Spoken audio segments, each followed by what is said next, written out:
on a Friday edition of Big Ten Today. Pete Pistone and John Crispin here on Sirius XM Big Ten Radio. We've been talking some Big Ten basketball. Let's talk some college football and help us continue that conversation. We'll go to the hotline and bring in from Fox Sports.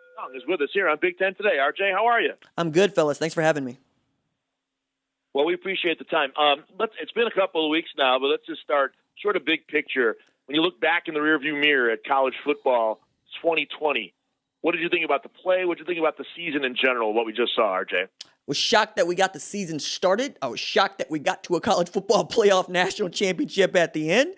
And we got some good ball going in. As a matter of fact, I was putting together a list of what I thought were the best 10 games from the regular season. And I saw Northwestern, Michigan State, right? I saw Wake Forest, North Carolina.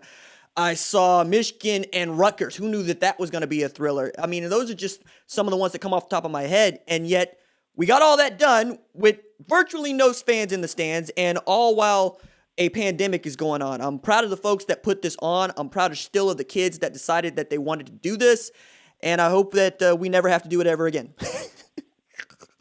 So you just said Michigan and Rutgers was kind of an epic game, right? You know, yes, who knew, right? Yeah. With that being said, I don't know if any Michigan fans would take pride in that. Considering the struggles of Rutgers, although Shiano seems to have that thing, it turning around at the moment. But that being said, we look at the, Harbaugh's extension. He's back. I think there were a lot of questions as to whether anybody has confidence that they'll be able to compete with the likes of Ohio State and some of the national contenders. Were you surprised by that? Any shock, or do the long-term ties to Michigan make it almost his job to leave? I don't know that the long-term ties make it his job to lead. I certainly think that was a factor in him getting the extension after what was, by Michigan standards, a bad season. Many of us thought that they were a top 25 team to start this year for sure. And then after they beat Minnesota so handily, we thought that we were feeling pretty good about ourselves. And then it went off the rails really quickly there. I look at Michigan and I see a defense that didn't really have an identity, though they have players. I saw an offense that didn't really have an identity, though they have players. And I think if you're going to be a fan of what Michigan has in its coffers, then yeah, sure, Michigan can go compete. It's about, can Mike McDonald actually turn around that defense that, again, has some hitters. Darian Green-Warren didn't play much. Dax Hill, who's from my hometown, is an absolute stud. They got J.J. McCarthy coming in on the offensive side. I think that Jim Harbaugh likes to recruit, and I struggle finding other head coaches that genuinely like to do it, and that's one of the reasons he's been able to put together these classes, but he's going to have to develop these kids in this year, and I don't think he's going to get a couple of years to do that, right? Because we've seen him put dudes in the NFL. That's not the problem. The problem is, can you beat Penn State? Can you beat Ohio State? And when Indiana's good, can you beat them too? And the answer is no. To John's point, though, were you surprised that Harbaugh stayed there, RJ? And then when you look at the way the contract is created and the way there's those buyouts as you get closer, do you think he'll stay there for the extension and the whole run of the current contract that he signed? I think that it was surprising to me only that he didn't get any sniffs from the NFL, right? I thought that perhaps he might have got a sniff for that Detroit job for starters, but that didn't happen. After that, I thought that, Warren Manuel did a job, right? That's a friendly contract to the administration. You're going to pay him half of what he was making, and he gets an opportunity to make it all back if he goes and wins a national championship. I think that he is going to see out the end of that contract because I think that Michigan's going to be good. I don't know how good they're going to be, but in 3 years, if we're still staring at Jim Harbaugh, I could see him still being there because this is his Yankees job. I don't see that he wants to go anywhere else. If he was going to leave, this would be the time to go, right? And they obviously wanted him to stay, especially at this bargain basement price. Is it the job viewed as a failure if he's never better than Ohio State? Yes, 100%. 100% yes. Look, I got a copy of NCAA 14 in my hands, and I'm very excited about it. Now I got to find a PlayStation 3 to go play it on. But I bring that up to say, your man is on the front of it, right? Denard Robinson. That was the last time they beat Ohio State. We've discontinued a video game since the last time Michigan beat Ohio State. That's why he was brought back here, right? Was to win that football game. And I genuinely believe if he wins that game next year, all is forgotten. All is forgotten because he's going to win 9-10 games a year. He's proven that. It's just, can you beat the Buckeyes? RJ Young with us from Fox Sports. We're talking some college football. All right, to the point of Ohio State, how deep is the gap from Ohio State, whether it be Michigan or anybody else? How far is that divide right now in the conference from the Buckeyes to everyone else for you, RJ? I think it's as large as it's been in 20 years. I mean, the largest that I've seen it be this is perhaps coming off that 0-2 national championship for Ohio State and genuinely toward the end of the Lloyd Carr era, right? We got to go a ways before we felt good about Michigan football. And when Ohio State was down, right, facing those sanctions, postseason bowl ban, they bring in Urban Meyer, who goes undefeated in a season where they can't compete for a national championship, and Michigan hasn't been right since. I think that the gap between Ohio State and Michigan is not unlike the gap between Oklahoma and Texas, right? You have all the pieces to be good.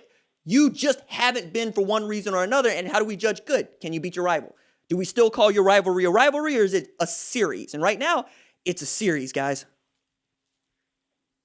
So, obviously, this year with COVID-19, it was just madness. I mean, I think we're just happy to have football, which means we should expect a little bit more next year. Well, that being said, we're not out of the woods yet with this virus. What is this offseason looking like in terms of the amount of preparation that they're going to have with current players, but also with the incoming class? I think with the incoming class is interesting. Like Ryan Day held a press conference earlier this morning where he spoke about having 14 early enrollees on campus. They got nowhere to go, and they got to be in quarantine for a week before they can do anything. But you have them on campus, and you can go through weight training, right?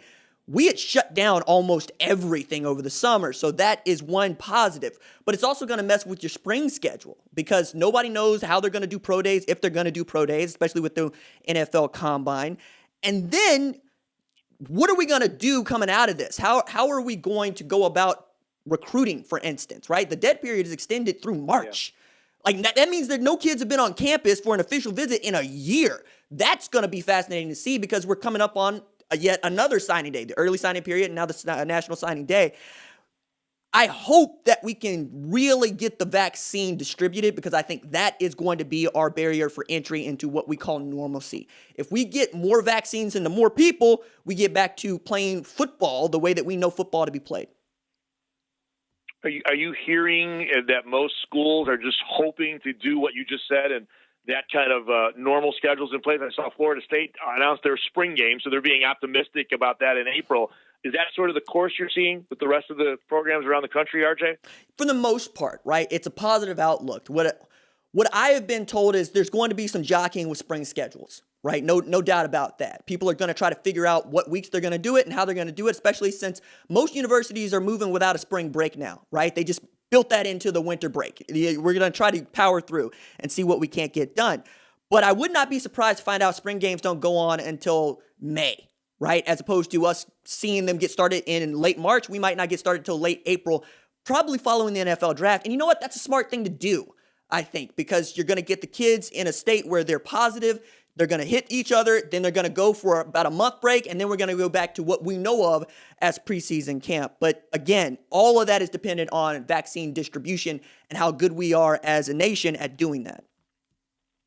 At what point do you think we start looking at schedules? Obviously, scheduling is a big part of things. And do you anticipate we have a normal schedule to start the season? And then if vaccines are not out, we adjust? I mean, what are the conversations in terms of that? I think we're getting ahead of ourselves because right now everybody's planning to start their season on time, right? And they're planning to start their season with fans in the stands. And I think projecting this literally 8 months down the road is hard, and I don't know that any administrator wants to do that. They're cagey about saying it, but what I've been told is, hey, Ohio State plans to play Oregon, Michigan plans to play Washington, right? Like, we're supposed to get those non-conference matchups that with Georgia and Clemson. That's another big one that we expect to see in September. So right now it's optimism, right? But that's all we got to go on right now.